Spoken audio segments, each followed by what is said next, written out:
ఎన్ని అవకాశాలు ఉన్నప్పుడు మనం ఎందుకు టాప్ రాకూడదు? మీరు అలా టాప్ వస్తే రేపు మళ్ళీ ఇట్లాంటి వేదిక వచ్చి మీలాంటి పిల్లలకు ఎంతో మందికి మీరు ఇన్స్పైర్ చేస్తారు. అందుకే విజేతకు ఎప్పుడు అలసట ఉండదు. విజేతకు ఎప్పుడు కూడా పిల్లలు అనుకుంటే ఏమైతే నేనేమనుకోలేదు సార్, మరి ఇంకేమనుకుంటావు, ఇంకెప్పుడు అనుకుంటావు? నువ్వు ఇంటర్మీడియట్ వచ్చినాక కూడా ఏమైతావు అంటే నేనేమనుకోలేదు సార్, ఇంకెప్పుడు అవుతావు, ఇంకెప్పుడు అనుకుంటావు? దీన్ని దృష్టిలో పెట్టుకొని మీరందరూ కూడా, నేను ఒక హెడ్ మాస్టర్గా, ఒక స్కూల్లో పర్యవేక్షణ అధికారిగా, ఎంఈఓగా చాలా సందర్భాల్లో చాలా ప్రతి పర్యవేక్షణ అధికారి కాబట్టి అన్ని విషయాలు కుశల తెలియడం కనుక వారికి ప్రత్యేక ధన్యవాదాలు తెలియజేస్తూ, మరియు మీరు కూడా ఆయన చెప్పినవన్నీ కూడా విని ఆచరించండి. ఇక్కడ విని మరి వదిలిపోవడం కాదు, ఆ చెప్పిన ప్రతి ఒక్క అధికారి మన ఎరువులో ముందస్తు అధికారులు చెప్పినటువంటి దాన్ని ఆచరణ చేస్తూ పెట్టండి వారి మరీ కోరుతున్నాను. ఇప్పుడు ఈ యొక్క సమావేశాన్ని ఉద్దేశించి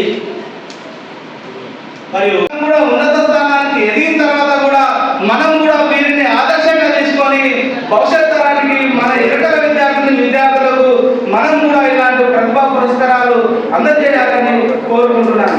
అదేవిధంగా ఒకటి ఈ ప్రతిభా పురస్కారాలు ఏర్పాటు చేసినాక కొందరు స్వార్థం కోసం కొందరు ఉపయోగించుకొని రేపటి సమాజానికి రేపటి భవిష్యత్ తరానికి ఉపయోగించలేదు. కానీ అందరూ ఒకేలాగా అనుకోవద్దు.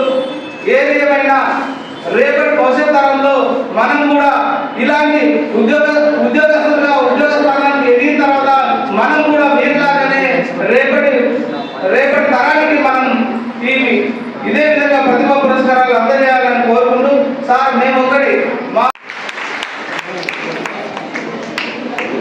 ఇంతకుముందు గతంలో పోయిన సంవత్సరం కూడా అటెండ్ అయ్యాను. ఇప్పుడు డాక్టరేట్ రాలేదు అప్పటికి, కానీ లాస్ట్ 3 నెలల క్రితం నాకు డాక్టరేట్ వచ్చింది ఉస్మానియా యూనివర్సిటీ నుంచి. అందులోనూ department of education, BEd MEd చేసే వాళ్ళకు డిపార్ట్మెంట్ ఆఫ్ ఎడ్యుకేషన్లో నేను మొదటి వాడిని ఉస్మానియా యూనివర్సిటీలో మన కమ్యూనిటీ నుంచి. కాబట్టి అదొక రకమైనటువంటి దారి వేసినట్టుగా ఎంతోమంది ఉన్నారు డాక్టరేట్స్ కొంతమంది, కానీ డిపార్ట్మెంట్ ఆఫ్ ఎడ్యుకేషన్లో నేను మొదటి వాడిని.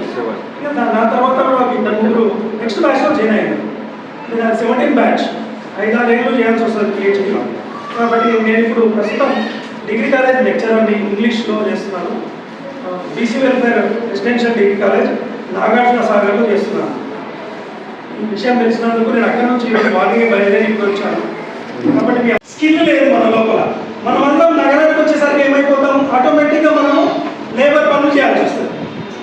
అడవులలో ఉంటే మనకు బిల్లులు, బాణాలు, వేటర్లు ఉండే ఒక గౌరవం ఉంటుంది. ఎందుకంటే పెద్ద పెద్ద సెంట్రల్ మినిస్టర్లు కూడా అడవిలో ఉన్న ఆదివాసులను పోయి కలుస్తారు. అడవులలో ఉన్న ఆదివాసుల దగ్గర ఫోటోలు తీసుకుంటారు పెద్ద పెద్ద సెంట్రల్ మినిస్టర్లు, ఆఫీసర్లు అందరూ కూడా. కానీ అడవి నుంచి నెట్టివేయబడి నగరాలకు వచ్చి మనం ఉన్నాం. ఆ నగరాల్లో అడవితో చెందినటువంటి వస్తువులు మన చేతిలో లేదు. బిల్లులు, బాణాలు, ఆ రకమైనటువంటి జీవనం నగరంలో ఉన్నారు.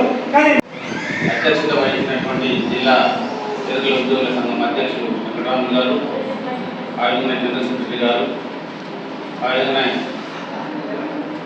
గురు పితామహులు రమణయ్య గారు, మా అన్నయ్య గారు బాలయ్య గారు, ఆయుధన రాములు గారు, హనుమంతు గారు, మల్లేష్ గారు, మహేంద్ర గారు, వెంకటరామ్ గారు, రాములు గారు, శేఖర్ గారు, ఆంజనేయ గారు, ఆ విధంగానే చెప్పారు. ఈరోజు చదువుకున్నందుకే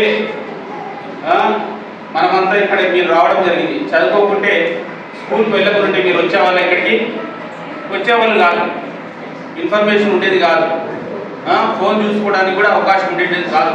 మెసేజ్ ఇవ్వడం వల్ల మీరు రావడం జరిగింది. మేము కూడా చదువుకున్నందుకే ఇక్కడ కూర్చోవడం జరిగింది. మీరు కూడా రేపటి భావితరంలో బాగా చదువుకుంటే ఇక్కడ కూర్చొని నలుగురు సేవ చేసే అవకాశం మీకు కూడా వస్తుంది. కాబట్టి ఆ విధంగా ప్రయత్నం చేయాలి. మనం ఏదో చదివినమా అంటే చదివినమా అనేది కాదు. ఈరోజు స్కూళ్ళల్లో రకరకాల స్కూల్స్ ఉన్నాయి, గవర్నమెంట్ స్కూల్సే కాదు, స్కూల్స్ ఉన్నాయి కదా, ఉన్నాయా లేదా? నెక్స్ట్ మోడల్ స్కూల్స్ ఉన్నాయి. ఇప్పుడు అన్ని స్కూల్స్ ఉన్నాయి. నెక్స్ట్ ఎన్డీ వెల్ఫేర్ ఉన్నాయి, నెక్స్ట్ ట్రైబల్ వెల్ఫేర్ ఉన్నాయి, నెక్స్ట్ మైనారిటీ వెల్ఫేర్ ఉన్నాయి, షెడ్యూల్ కాస్ట్, ఇవన్నీ రకరకాల స్కూల్స్ ఉన్నాయి. ఇవన్నీ గవర్నమెంట్ స్కూల్స్.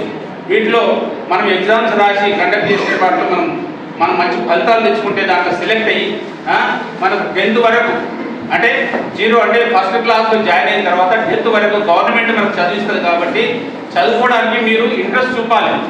అందరికీ నా యొక్క నమస్కారం. ముఖ్యంగా ఈ ఉద్దేశం ఏంటంటే 18 సంవత్సరాల నుంచి మన ఎరుకల ఉద్యోగ సంఘం ఆధ్వర్యంలో ఇది దిగ్విజయంగా 18వ సంవత్సరంలోకి అడుగు పెడుతున్నాము. అయితే ఇది మన సామాజికంగా ఇంతకుముందు పెద్దలు చెప్పినట్లు విలేజ్లలో 1 ఇల్లు 2 ఇల్లు కొన్ని ఊర్లలో అసలు మనవులు లేకుండా అంటే ఇవాళ ఎక్కడెక్కడో మన జిల్లాలో మహబూబ్ నగర్ జిల్లా నుంచి మారుమూల ప్రాంతాల నుంచి అందరూ ఇక్కడికి వచ్చారు. అంటే ఈ వేదిక చేసుకున్నందుకు చాలా అంటే ఒకసారి మన పెద్దలందరికీ ఒకసారి గ్రాండ్ క్లాప్స్ కొట్టండి. అంటే మనం ఈ వేదిక అందరూ కొట్టాల, అందరూ చేతులు లేవా, అందరు గట్టిగా ఇంకా గట్టిగా అందరికి ఆకలి పడుతుంది. త్వరలోనే భోజనాలు పెట్టించాడు. ఇదే ఆయన కానీ అంజనేయ చిన్నాయన కానీ వీళ్ళ ఆర్థిక సహాయంతో ఈ పెద్ద ఎత్తున అంటే రాను ఇది స్ఫూర్తిగా తీసుకొని తెలంగాణ రాష్ట్రంలోనే 18వ చేయడం అనేది చాలా ఘనకీర్తి. అదేవిధంగా ఈరోజు అనుకుంటున్న ప్రతిభా పురస్కారాలు వచ్చిన వాళ్ళకి అందరికీ శుభాకాంక్షలు. నేను కూడా ఏంటంటే నేను చిన్నగా ఉన్నప్పుడు ఇక్కడే ఉన్నాడు మా గురువు రమణాయ మామ గారు. మేము అంటే చిన్నగా ఉన్నప్పటి నుంచి ఎస్టీ హాస్టల్లోనే చదువుకున్నాం. ఇవాళ మహబూబ్ నగర్లో స్థిరపడి మా పిల్లలు కూడా doctor of pharmacy, LLB honours Bengaluru, ఇప్పుడు నేను రిపోర్టర్గా, మా మిస్సెస్ హెడ్ మాస్టర్గా, ఇలా అంటే ఒక చిన్న స్థాయి నుంచి మనము అంటే ఒక ఉద్యోగాలనే కాదు, మీరు స్థిరంగా మనం ఏదైనా కానీ మనం ముందర లక్ష్యం పెట్టుకుంటే ఇలా బాబా అదే చెప్తున్నా ఎల్ఎల్బి చేస్తుంది ఆనర్స్ 5 years. వాళ్ళకి ఇప్పుడు ఇంటర్న్షిప్ ఏడా మన హై కాదు వనపర్తిలో మా అమ్మ యొక్క అమ్మమ్మ ఉన్నది. నేను చిన్ననాటి నుంచి ఆ గ్రామంలో తిరిగాను. రాజా రామేశ్వరరావు భార్య మా అమ్మ యొక్క అమ్మమ్మను టాంగా పైన ఇంటికి పిలిచి గద్దె తెప్పించుకున్నాను. ప్రత్యేకమైన టాంగా. ఆ టాంగా గడిలో పోతుందంటే ఇది ఎరుకసాని టాంగా రాజా రామేశ్వరరావు ఇంటికి పోతున్నాను. అప్పుడు ఏం వేసారు, బియ్యం వేసిందో కాదు, వజ్రవైద్యుడు కాదు, గద్దె కూడా అవి వచ్చి వెండి నాణ్యాలు, వెండి బంగారం నాణ్యాలు నేను వాళ్ళ ఇంట్లో చూశాను. ఎంత గౌరవం. తర్వాత ఆ కుటుంబంలో చదువుకోవడం జరిగింది. అది మన నుంచి అయితే మన జిల్లాలో ఒక 3-4 కుటుంబాలే చదువుకున్నాయి ఆ కాలంలో. ఎన్నెలలో డాక్టర్ ఎల్లప్ప చదవడం జరిగింది. గోపల్పల్లిలో మా మేనమామ ఇష్టప్ప చదువుకోవడం జరిగింది. దాని తర్వాత అంబడిపల్లిలో నరసింహ చదువుకోవడం జరిగింది. ముసాపేటలో ఆ కాలంలో కూడా మా పెద్ద ఉర్దూ చదవడం జరిగింది. నేను కూడా మొదటి గ్రాడ్యుయేట్ నేను మహబూబ్ జిల్లాలో మొదటి ఎడ్యుకేషన్ నా భార్య మహబూబ్ జిల్లా హిస్టరీ మొత్తం ఎన్వరేషన్ చేసి నాతో మాట్లాడాలి. అంటే కష్టపడి చదివించు ఈనాడు. అందుకే వాళ్ళు ఈరోజు మా అమ్మ 105 సంవత్సరాలు ఇప్పటికీ ఆమె సేవ చేస్తున్నాం. ఎందుకంటే మనం కనిపించింది మనం చేయించే మనం పాపం పడదు. కనుక చదువు అనేది ఎట్లా ఉంటుంది, చదవకుంటే ఎట్లుంటుంది చదువు. దాని తర్వాత టీచర్ గోపాల్ చెప్తారు. తర్వాత నారాయణుడు టీచర్, వాళ్ళు 4 లింగాలు ఆ కాలం 2వ తరగతి 3వ తరగతి చదువుకున్నా టీచరే, గ్రాడ్యుయేట్స్ కాదు. 5వ తరగతి టీచరే వాళ్ళు కూడా చదివారు. కానీ ఆ కాలంలో గ్రాడ్యుయేషన్తో టీచర్లు కాదు. ఈరోజు లింగాలు ఐపీఎస్ ఐఏఎస్ కూడా ఉన్నారు, ఐదు.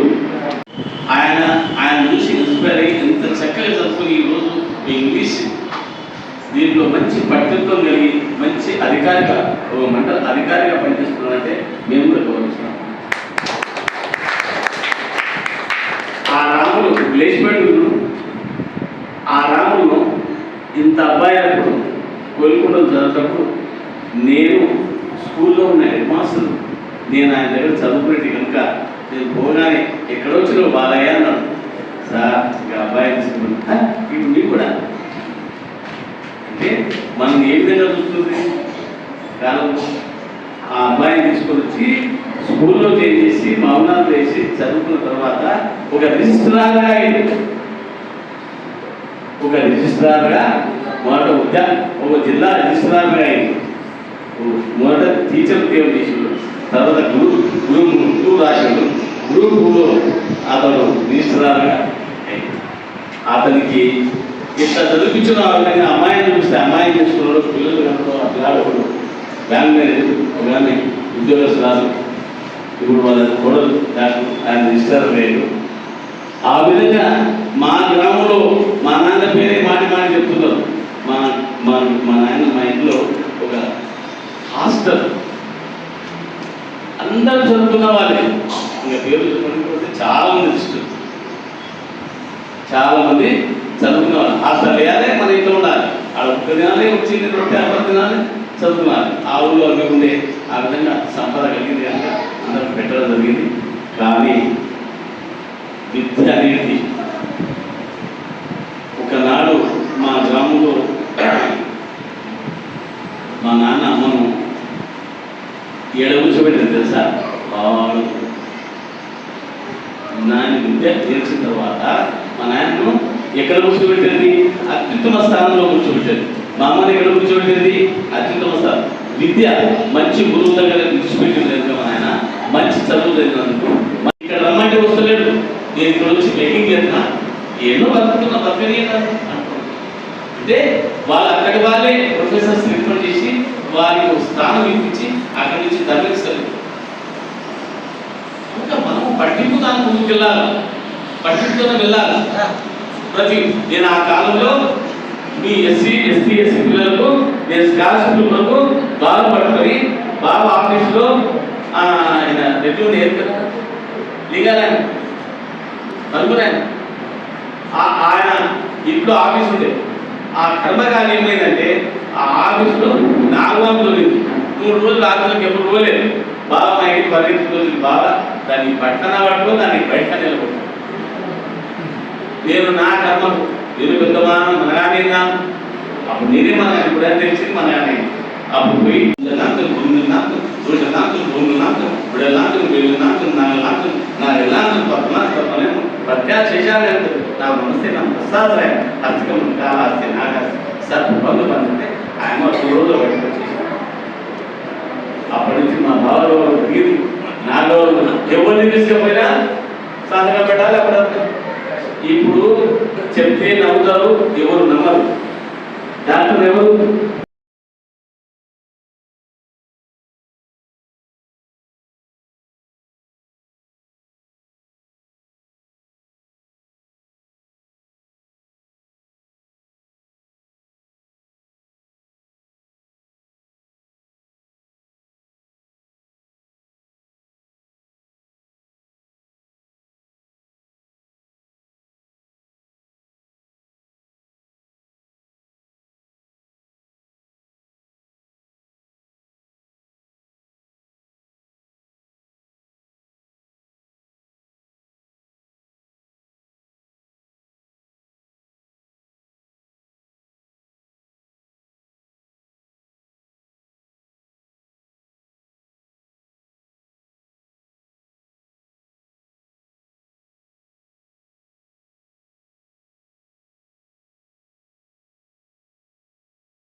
జై గురు జై గురు జై గురు జై గురు జై గురు ఎరకల ఐక్యత ఎరకల ఐక్యత ఎరకల ఐక్యత జై భీమ్ జై భీమ్ జై భీమ్ జై భీమ్